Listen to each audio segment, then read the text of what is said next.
Science and technology.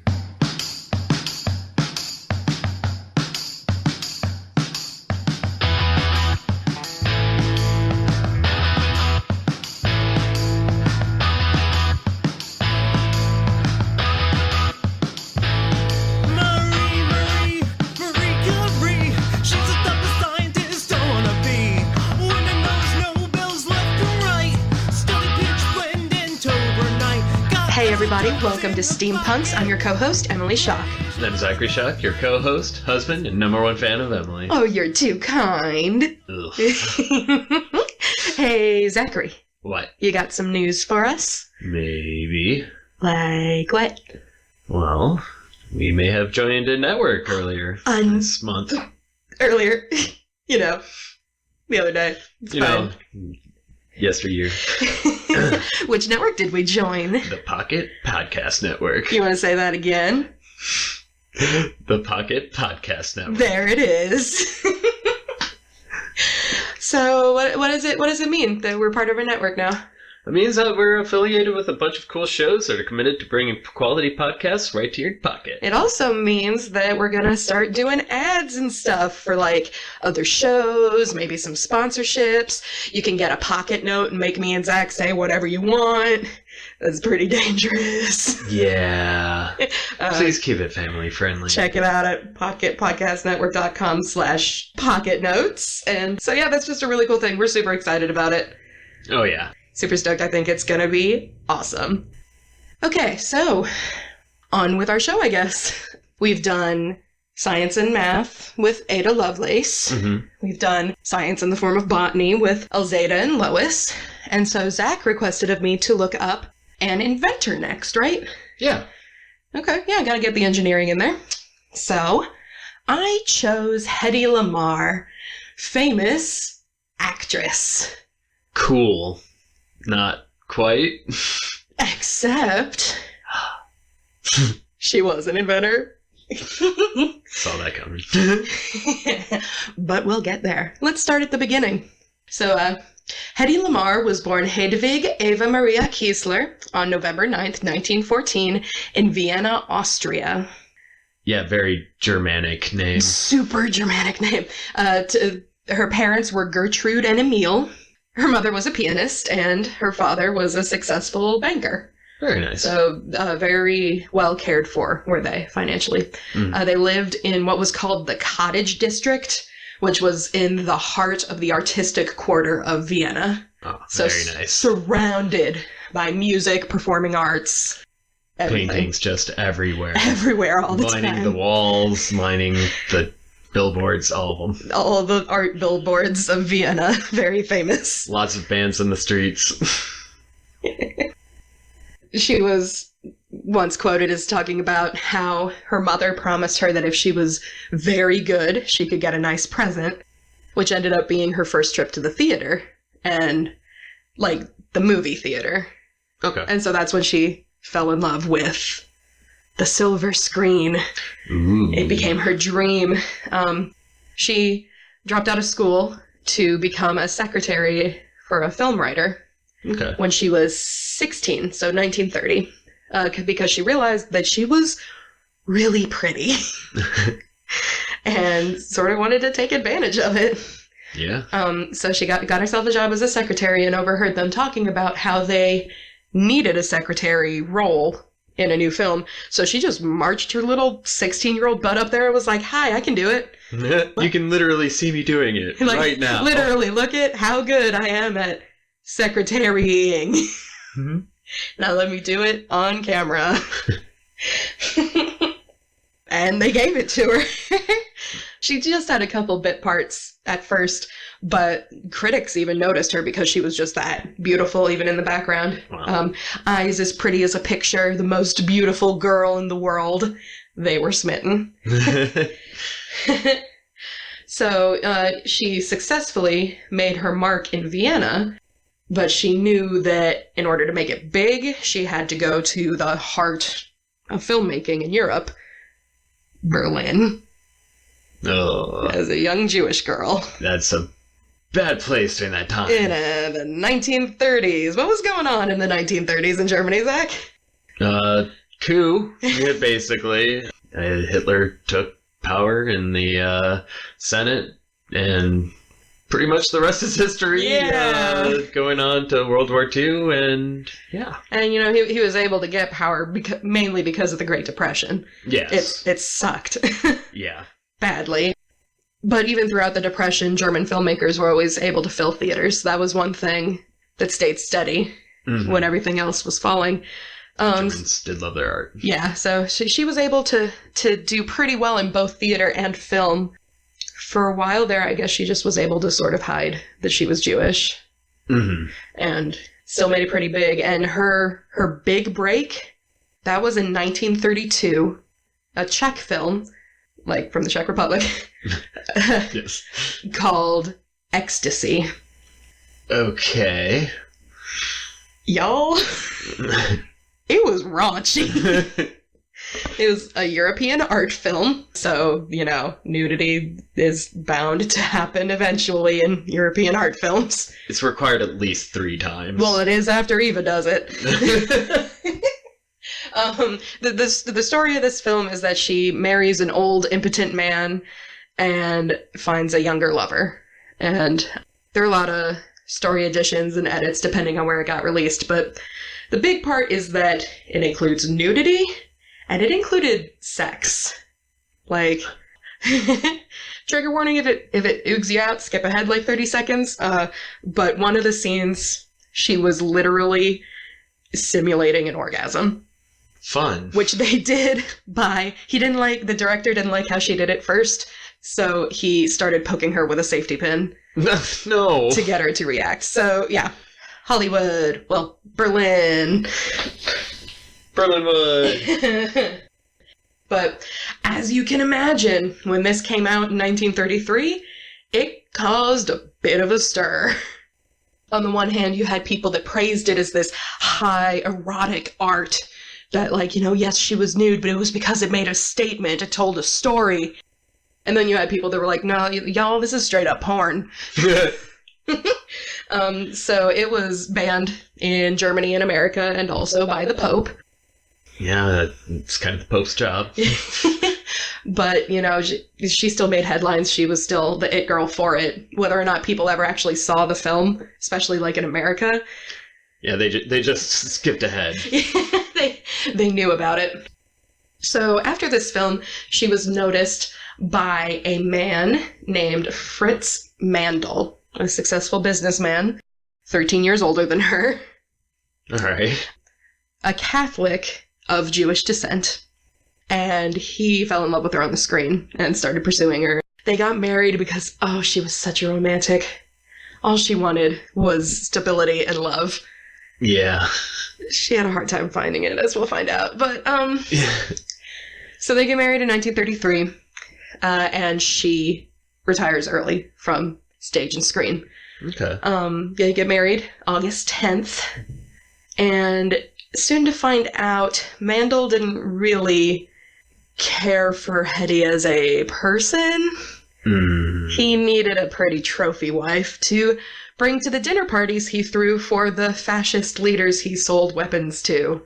Oh. They had Benito Mussolini in their house for dinner on multiple occasions. No. So, on top of that, she was never allowed to leave the house. She wasn't allowed to go back to work or anything. Prisoner in her own home. So by 1936, especially after the Nuremberg laws the year before, 1936, she just couldn't handle being married to a guy that was actually causing a lot of destruction to her fellow Jews. Actively. Actively. Participating. So she disguised herself as a maid and fled in the middle of the night with a huge bag of jewels that he had bought her. Nice. And she got away. She ended up in London in 1937.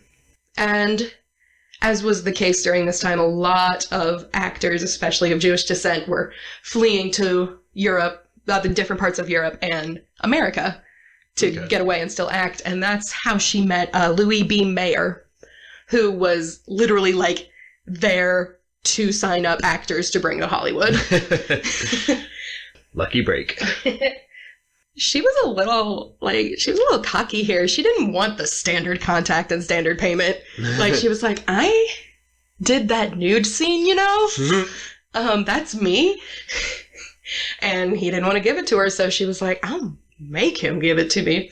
So she found out what boat he was going on to get back to New York, got on that boat, made herself noticed, and by the time they got to New York, she got a better contract, as long as she changed her style to match the style of America more closely, and her name. Hedwig Kiesler is a bit... It's a mouthful. Well, it's a bit Germanic and a bit Jewish. And this was Hollywood. Yeah. So she ended up in New York in 1937, stepping off the boat as Hedy Lamarr. Her first Hollywood film was the next year, July 13th, 1938. The film Algiers released. Classic romance.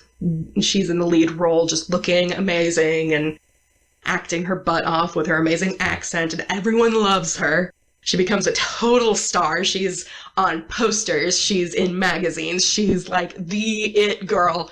She is loving it. So she's prima donna. Uh-huh. She was loving it, but at the same time, she knew all of the terrible things that were happening back in her hometown, because 1938, Anschluss. They were annexed into the Nazi country. Yeah, kind of forced.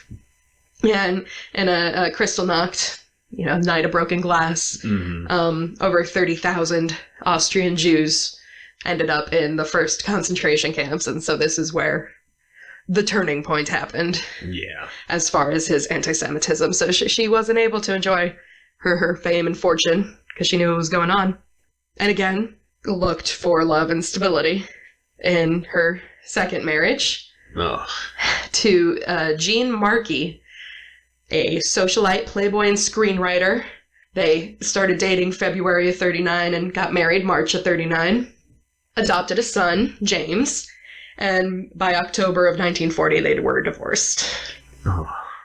But she would be able to find at least a little purpose in once America joined the war after Pearl Harbor in 1941, because war bonds started being a thing. Yeah. Can you explain war bonds a little? Do you know anything about them? You would basically give money to the government so that they would be able to fund for the war, and you would get a bond in exchange, and when you go a couple of years later, sometimes people still, I'm sure, have these bonds, but they would go and turn it in for a very large profit. Oh, yeah. It was basically a way for Roosevelt to just immediately give the government cash to do what they needed, and helped people feel like they were helping if they weren't, physically going off to war. Yeah. So Hedy and all of Hollywood, that was their thing. Commercials and radio ads and late night TV specials of them dancing to get people to buy war bonds. Mm-hmm. And Hedy herself raised $25 million total. Is that in nowadays? I think in Beneday's time. Wow. Yeah. So she helped. Yeah. She sure helped that way.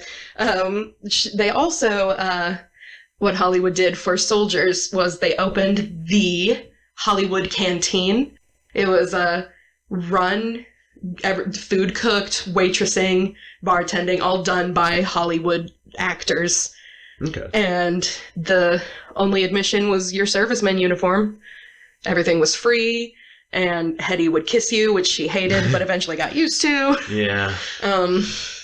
Which is gross. I'm sorry. Yeah. 40s. Anyway. But, she was doing all this, and she knew it was important, but she couldn't help but thinking that she could help a little more practically. Okay. In the form of her inventions. All right. Cool.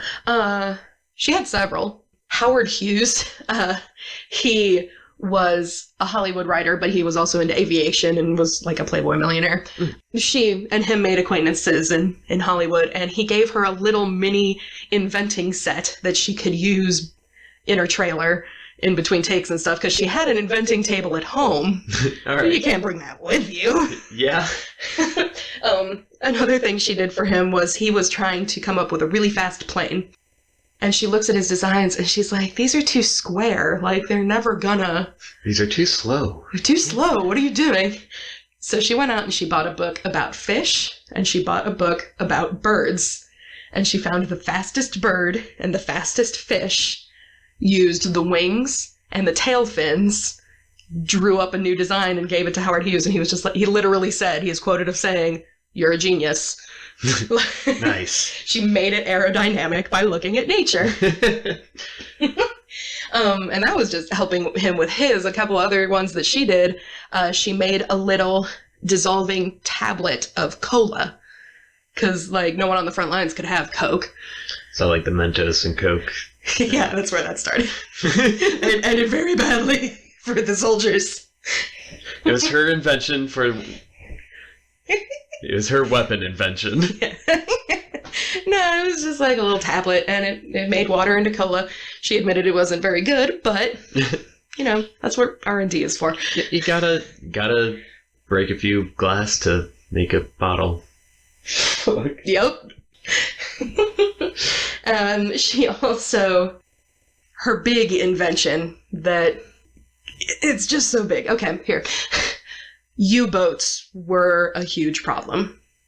They were stopping merchant ships with, you know, supplies from getting to the Allied powers. Yeah, creating a blockade. Yeah, it was all because of these U-boats and their torpedoes that nobody could get past. Yeah. So they decided that they needed faster torpedoes that, you know, they could shoot and get to the U-boats and blow them up before the U-boats could blow them up. Yeah. But the problem is the way they couldn't guide them.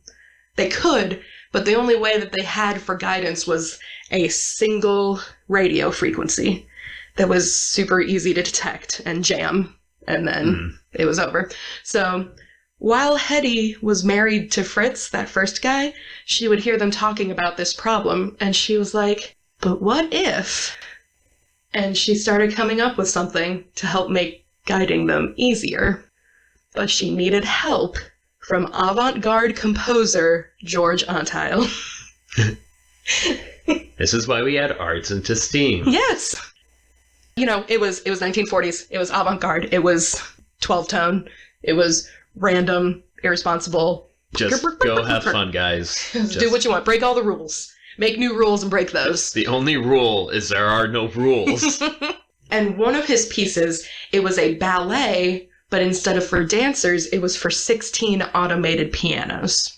Okay. And that's what Hedy was thinking about when coming up with what she wanted to do. So she met with him.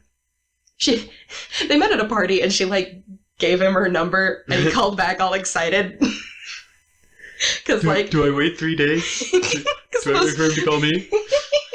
The most beautiful woman in the world just handed him her card. So he's like,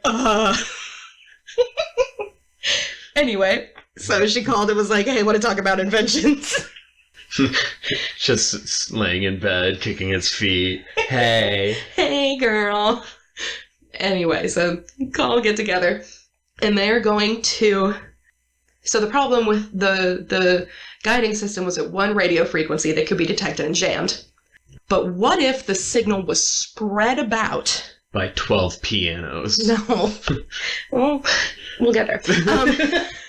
What if the signal was spread across seemingly random frequencies, one after the other?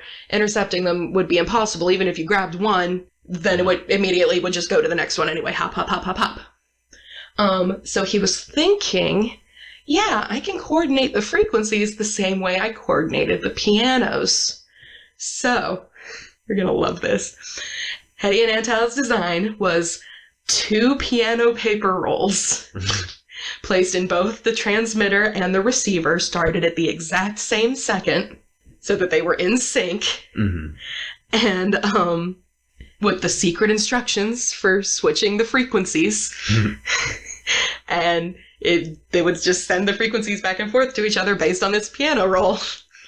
Which, unless you magically found, you would have no way to intercept it. Did they ever use actual songs? Well, you see, they sent in their patent. Oh, one thing. I don't know if they used actual songs, but they could have, because the final design used 88 frequencies. Good. What's 88? The number of keys on a piano. Nerds. Anyway, they sent in their patent, and the patent office actually, didn't release it. They were like, this is actually, this could be something, and we don't want our enemies to get it, so, here's the patent, but we're not going to publish it anywhere. And so Antheil went and presented it to Congress. And people got it. They were like, oh yeah, that's a cool thing we could do. Thanks for showing us your science project, composer and actress. Oh. And it just didn't go anywhere. It just was denied. They were like, this pretty girl can't come up with anything. Sell it to English, they'll probably get it. So nothing ever really came of the patent, and it kind of broke Hedy's heart. Oh. She was very obviously only wanted for her looks and not for her brain, and it hit her. Especially since she was getting older and her looks were starting to fade, at least when it came to Hollywood standards. Yeah. In 1942, though, she did get another role, which was one of her biggest hits, White Cargo. Ooh. Described here as an exotic, erotic fantasy. So that brought her back into the limelight. That must have helped a little bit. Christmas Day that same year, she met John Loder and married him in May of 1943. They got a house in Texas, far removed from the glitz and glamour of Hollywood, just living their life, having a couple kids, Denise and Anthony. And then the war ended. Yay! But things weren't... And all this happened in the span of the war. Of the war, yeah. Things weren't working out with Hedy and John, however. There's two stories. Hedy's is when she went in Christmas of 45 to say she was pregnant with her son. She wanted a divorce, too, and he called her a cold bitch and then returned to reading. Oh, no. I know. And then there's Loder's story that Hedy made her agent call him and say, hey, you're a mediocre actor and a terrific bore at home, and she wants a divorce. Okay. So, whichever story happened, July... Wasn't happy. Yeah, no, not happy. July 17th, 1947, divorce was finalized, and she gained custody of all three children. So her biggest hit ever was Samson and Delilah in 1947. But it was also sort of the beginning of her downfall. Aww. And it wasn't completely, I don't want to say her fault, she got older, but, Hollywood was also moving away from that exotic beauty kind of look. Yeah. And people like Marilyn Monroe were becoming, the tiny blonde girl with the curls and the boops and the bops. And so she had a hard time getting work even after she won 2 Oscars and was in this huge, just blockbuster movie that everyone loved her in. Husband number 4, Ted Stouffer, in 1951, divorced in 52. J. Howard Lee, oil baron, husband number 5, in 1953, really brought her back into money again because she was struggling with no acting gigs and 3 kids. Her adopted son, they did not have a good relationship at all. Sent all of her kids to boarding school. She had a hard time reconciling being both a Hollywood actress and a mother. Yeah. And it is good that they eventually reconciled when they were much, much older, but not a fun time when it was happening. Yeah. 58, divorced J. Howard Lee. And then in 1963, I do want to say, this is just a very bad time in Hedy's life. Yeah, it definitely sounds Samson and Delilah happened, and it just all went down. 1963, married her divorce lawyer. Oh, no. Honey, Honey, no. Anyone at this point? Honey, please no. Divorced in 1964. 1966 was in the news again for shoplifting. Was found not guilty after 6 days in court, so there's that. She also had a bunch of plastic surgery to try and reclaim her looks, and it went badly. And so there was a lot of pain and a lot more ridicule from tabloids and such. By the 70s and 80s, she was living in just totally reclusively, calling herself a beauty whose beauty had been lost. And it was really sad. She was someone who was only appreciated for her beauty, and once it faded with time, no one was appreciating her anymore until 1990s. Cell phones. Developers needed a way for phones to communicate without jamming. So they started using Code Division Multiple Access, or CDMA, which turned out to just be a modern development of that original patent. Interesting. Yeah. So with what they called spread spectrum frequency hopping back in the way back, has been adapted for Wi-Fi networks, Bluetooth, cell phone communications. So literally, podcasts would not be a thing without Hedy Lamarr, the brilliant inventor. And things got a lot better for her after that. The awards started coming in. November 9th in Austria, her birthday, is National Inventors Day in Austria. And she became rich and famous again in her 80s and was finally able to be recognized for her brain. And because literally, the way the world is now would not be possible without what she invented during World War II and was turned down. Yeah. So, she reconciled with her children, left a multi-million-dollar estate, technological legacy, and January 19th, 2000, passed away with a pretty full and amazing life, if you ask me. Yeah. Like, holy crap. Wow. So, that's Hedy Lamarr for you, the most beautiful woman in the world who invented something that you and I use all day, every day. So thanks for listening, and again, we are now a part of the Pocket Podcast Network, which is a network of podcasts committed to bringing quality podcasts right to your pocket. Woo! If you like our show, try one of the other shows like Them's the Facts, No Dice, The Ghoul Tank is a personal favorite of mine, and check out all the rest of them at pocketpodcastnetwork.com. Also, if you like our show, give us a follow on Twitter at STEAMpunksPod, and please leave a review on iTunes. Word of mouth and iTunes reviews are the best way for people to notice us and give us a listen. Beep, beep, beep. Also forgot to say thanks to the Crips for the use of their song Marie Curie for our intro and outro. Beep, beep, beep. So again, thanks for listening to STEAMpunks this week. I'm Emily Schock. And I'm Zachary Schock. And keep flying, you beautiful, majestic, steam-powered horses. Marie Curie, she's a type of scientist I wanna be. Women knows no bells left and right. Shut pitch blend into her night.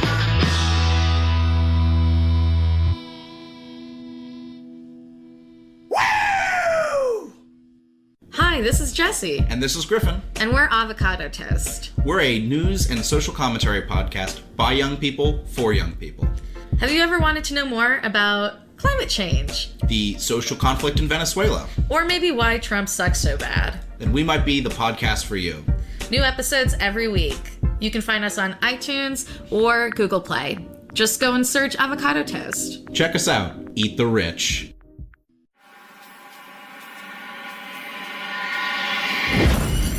Pocket Podcast Network. Quality programming right to your pocket.